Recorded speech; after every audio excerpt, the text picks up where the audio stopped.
दोस्तों, शुक्र ग्रह का राशि परिवर्तन 19 अप्रैल दोपहर में 3:46 पर होगा वृषभ राशि में। और जब अजीब सा संयोग है कि जिस दिन शुक्र का राशि परिवर्तन हो रहा है उस दिन चंद्रमा वृषभ राशि में है, यानी कि उच्च के चंद्रमा और स्वयं राशि के शुक्र। कितना अच्छा, दो शुभ ग्रह एक ही राशि के अंदर। वाकई ऐसा बहुत कम होता है, बहुत कम देखने को मिलता है ग्रह गोचर में। और ये देख करके मुझे बड़ी प्रसन्नता भी हुई कि शुक्र उच्च हैं, शुक्र स्वयं राशि के हैं। और अब पूरा का पूरा जो ये कालखंड रहेगा आपके लिए 14 मई तक, यानी कि 19 अप्रैल से और 14 मई तक की जो ग्रह स्थिति रहेगी उसका विस्तार पूर्वक एक विश्लेषण आज आपके साथ में सभी राशियों का करूंगा। तो सबसे पहले आपसे बात करूंगा मेष राशि की। उससे पहले आपको ये बता देना चाहता हूँ कि दोस्तों, शुक्र सौंदर्य प्रसारण का, ग्लैमर का, आर्ट अभिनय का, सौंदर्य प्रसारण का, जितना भी सुगंधित पदार्थ हैं इनका, और ब्यूटी का, फैशन का, आर्ट का, गायकी का, संगीत का, स्पीच का, कन्वेंसिंग पावर का, अकाउंट्स का, इन सभी चीज़ों का कारक देवता होता है। अब ऐसी स्थिति में शुक्र अपने घर में आएंगे, स्वयग्रही हो जाएंगे, बहुत अच्छा रिजल्ट देंगे। और मेष राशि वालों, अगर आप ध्यानपूर्वक देखें तो आपके सेकंड हाउस में आ जाएंगे जहाँ पर शुक्र बैठे हैं। अब शुक्र के पास डिपार्टमेंट क्या है? एक तो खुद जहाँ बैठे हैं वही डिपार्टमेंट है कि वो आपके धन के, परिवार के, वाणी के, इन सब चीज़ों के स्वामी हैं। और दूसरा वो आपके दाम्पत्य जीवन के स्वामी है जहाँ 7 नंबर लिखा है, यानी कि मैरिज लाइफ का लॉर्ड शुक्र आपके सेकंड हाउस में है। ये बहुत सुंदर योग होता है, ज्योतिष में से बहुत अच्छा योग कहा जाता है। स्वयग्रही है, यानी कि चंद्र शुक्र की युति एक तरीके से आपको लक्ष्मी योग बन रहा है। एक प्रकार से आपको माँ लक्ष्मी जी का वास देखने को मिलेगा आपके घर में, आपके परिवार में। आपकी वाणी में मिठास देखने को मिलेगी। आप अपने शब्दों से सामने वाले व्यक्ति पर एक बड़ा पॉजिटिव प्रभाव छोड़ोगे। इस प्रकार की घटनाएं। और सबसे बड़ी बात है कि शुक्र आपके चेहरे पर बैठे हैं, आपके रूप खूबसूरती पर बैठे हैं। तो यहाँ पर शुक्र ग्रह के बैठने से ऐसा जो जातक होगा उसके लिए जो ग्रह स्थिति 14 अप्रैल तक की रहेगी उसमें एक तो उसको वेल अप टू डेट रहना बड़ा पसंद होगा। अगर ज्वेलरी जवाहरात से संबंधित काम करते हैं उसमें आपको लाभ मिलेगा। मन का भटकाव भी होगा, इसमें कोई दो राय नहीं है। लोग आपकी ओर आकर्षित भी होंगे। इस तरीके की ग्रह स्थिति बन रही है। आपको जीवन साथी से सहयोग मिलेगा, क्योंकि वो जीवन साथी का लॉर्ड होकर के पैसे के घर पर आया है, तो फाइनेंशियल गेन होंगे। इसके अलावा परिवार में एकजुटता देखने को मिलेगी। कोई रुका हुआ स्टक मनी, फंसा हुआ पैसा जिसको लेकर के आप लंबे समय से परेशान चल रहे थे, वो पैसा आपको वापस प्राप्त हो सकता है। इस तरीके का जो ग्रह गोचर है शुभ रूप में वो आपके लिए बन रहा है। और इनफैक्ट यहाँ पर जितना ये सुख साधन, प्रॉपर्टी, वाहन, ज़मीन जायदाद, ऐसी चीज़ों से रिलेटेड एडवांटेज भी आपको मिलेगा, ये भी योग दिखाई दे रहे हैं। तो एक प्रकार से जो ग्रह गोचर है वो अनुकूल है, शुभ है, उन्नतिवर्धक है, लाभप्रद है। आप आगे बढ़िए, प्रोग्रेस आपकी निश्चित तौर पर होने वाली है 19 अप्रैल से 14 मई के बीच में। अब बात करते हैं आपसे नेक्स्ट राशि की। देखिए, इसका एक और एडवांटेज है मेष राशि का कि खुद आपकी राशि के अंदर सूर्य भी उच्च स्थिति में है। इसके लिए मैंने एक अलग से स्पेशल वीडियो भी बनाई थी, अगर आपने ध्यान से वो सुनी हो तो, जिसमें मैंने बताया था कि 1 नंबर में सूर्य आ गए उच्च होकर के। और डिस्प्ले की कुंडली में देख लीजिए, 1 में सूर्य बैठा है, 2 नंबर में शुक्र बैठा है, 3 नंबर में गुरु बैठा है। सिक्वेंस में शुभ ग्रहों का प्रभाव है। वृष राशि वालों, आपका जो ग्रह गोचर रहेगा वो भी बड़ा मैटर करेगा। और मैटर इसलिए करेगा कि आपको सामने डिस्प्ले में जो कुंडली लगी हुई है उसमें स्पष्ट रूप से दिखाई दे रहा होगा कि 2 नंबर में बैठे हैं शुक्रदेव। वहाँ से वो आपकी मैरिज लाइफ के घर को देख रहे हैं, यानी कि जहाँ 8 नंबर लिखा है वहाँ देख रहे हैं। और वो जहाँ 2 नंबर में बैठे हैं और संयोग है कि उस दिन चंद्रमा भी उच्च का है, ऐसी स्थिति में शुक्र एक मालव्य नाम का महापुरुष राजयोग बना रहे हैं। 5 ही महापुरुष राजयोग होते हैं और इन 5 महापुरुष में से एक शुक्र ग्रह से बनता है। और ये राजयोग आपके लिए, आपकी उन्नति के लिए बहुत अति उत्तम, बहुत सुंदर है। इसलिए आपको थोड़ी सी तपस्या करनी है, थोड़ी मेहनत करनी है, रिजल्ट आपके फेवर में होंगे। इसमें किसी प्रकार का किंतु परंतु और दो मत नहीं है, क्योंकि शुक्र जहाँ बैठे हैं वो अपने आप में ही आपकी बॉडी लैंग्वेज को, आपके व्यक्तित्व को बढ़ाता है, आपकी भाषा शैली को मजबूत करता है, आपकी कल्पना शक्ति को मजबूत करता है, सुंदर आकृति देता है, कल्पनाशील बनाता है। शिक्षा के क्षेत्र में आपको यहाँ पर ये लाभ देगा।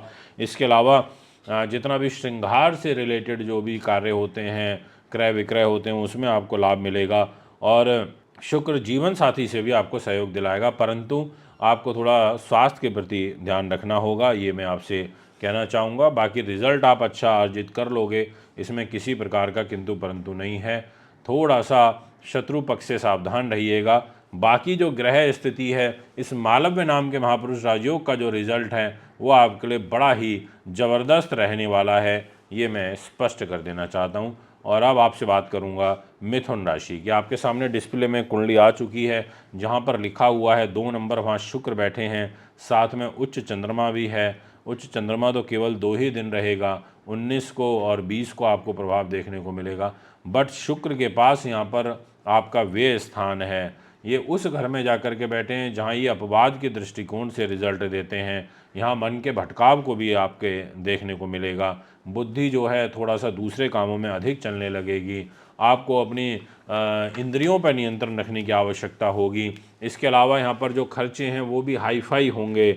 यहाँ पर उच्च विद्या के क्षेत्र में आपको कठिनाइयाँ, बाधा फेस करनी पड़ेंगी, ऐसा ग्रह योग दिखाई देता है।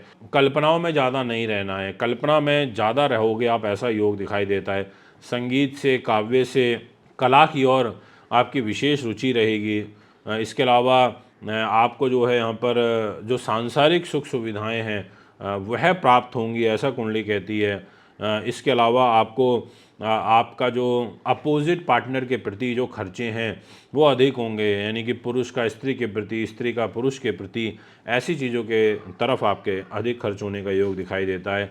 आपको बस थोड़ा सा खान पान पर विशेष रूप से ध्यान रखना है, कंसंट्रेशन अच्छा रखना है। विद्यार्थियों को पढ़ाई लिखाई की तरफ प्रॉपर फोकस जो होना है, ये मैं आपको विशेष रूप से कहना चाहूँगा।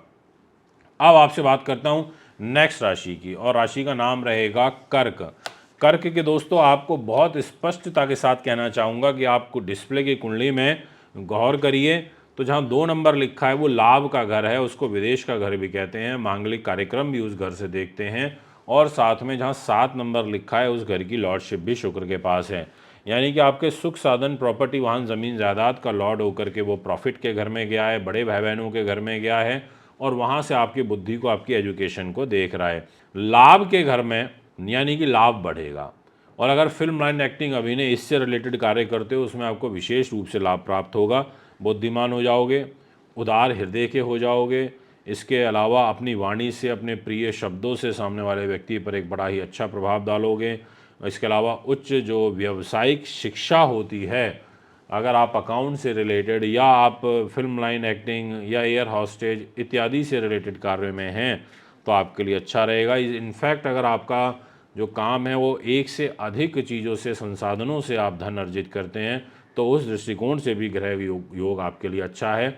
और प्रॉपर्टी के लिए, ज़मीन जायदाद के लिए, भूमि के लिए, ये सब चीज़ें भी आप ले सकते हैं। इसके अलावा आपको स्त्री पक्ष से विशेष सहयोग प्राप्त होगा, ये मैं आपसे कहना चाहूँगा। और आपके बड़े भाई बहनों से भी आपको धन लाभ के अवसर प्राप्त होंगे, ऐसा भी कुंडली आपकी ग्रहों के अनुरूप दिखाई पड़ती है। अब बात करेंगे आपसे नेक्स्ट राशि की, और वो रहेगी सिंह।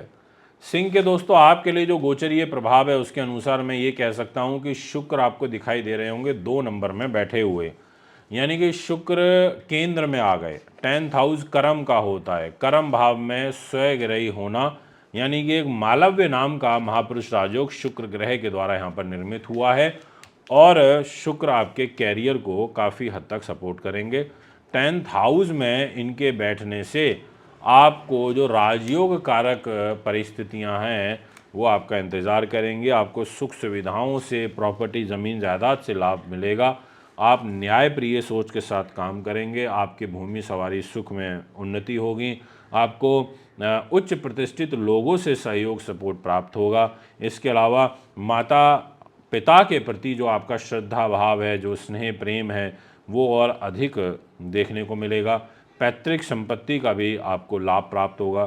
संगीत से, गायन से, फिल्म से, सौंदर्य प्रसारण से, कॉस्मेटिक्स से, कंप्यूटर से, ऐसी तमाम चीज़ों से आपको विशेष शुभ फल प्राप्त होंगे, यानी कि आप अच्छा लाभान्वित यहाँ पर हो सकते हैं। बस थोड़ा सा मैं ये ज़रूर कहूँगा आपसे कि छोटे भाई बहन जो हैं उनके साथ कुछ मनमुटाव हो सकता है, बट फिर भी मैं यही कहूँगा कि जो ओवरऑल ग्रह स्थिति है वो बहुत ही अनुकूल है। अब बात करेंगे कन्या राशि के बारे में। देखिए दोस्तों, कन्या राशि के लिए आप अगर डिस्प्ले के कुंडली चार्ट में देख रहे होंगे तो जहाँ 2 नंबर लिखा है वहाँ शुक्र बैठे हुए हैं, और शुक्र अपने घर में, भाग्य के घर में बैठे हैं, धर्म कर्म के घर में बैठे हैं। आपके 7 नंबर जहाँ लिखा है वहाँ के भी लॉर्ड हैं, पैसे के, परिवार के, वाणी के, साथ में सौंदर्य के, रूप खूबसूरती के, आपकी कन्विंसिंग पावर, और आपके छोटे भाई बहनों को भी देख रहे हैं, और बैठे बहुत अच्छी जगह हैं। और जो आपके राशि के लॉर्ड हैं वो हैं बुध ग्रह। बुध के बहुत अच्छे मित्र भी हैं शुक्र। तो शुक्र का ही स्वयं राशि का होना, वह भी आपके भाग्य के घर 9th हाउस में होना, ये आपको बहुत अच्छे रिजल्ट देगा। आपको एजुकेशन में सफलता दिलाएगा, प्रोफेशनल एजुकेशन में आपको सफलता दिलवाएगा। आपको जो है विदेश भ्रमण से धन लाभ के अवसर आपको करवाएगा। इसके अलावा थोड़ा मैरिज लाइफ डिस्टर्ब रहेगी, उसका कारण है मंगल शनि की युति, पर आप में उदारता देखने को मिलेगी। अगर आप कोई धार्मिक प्रयोजन करना चाहते हैं उस दृष्टिकोण से अच्छा है। आपके भाग्य के अनुरूप आपको लाभ प्राप्त होगा। आपको भूमि सवारी इत्यादि से संबंधित चीज़ों में लाभ प्राप्त होगा। धन संपदा जो है आपकी वह बढ़ेगी। आप ये सब चीज़ें मतलब आपके लिए पॉजिटिव रूप में दिखाई दे रही हैं।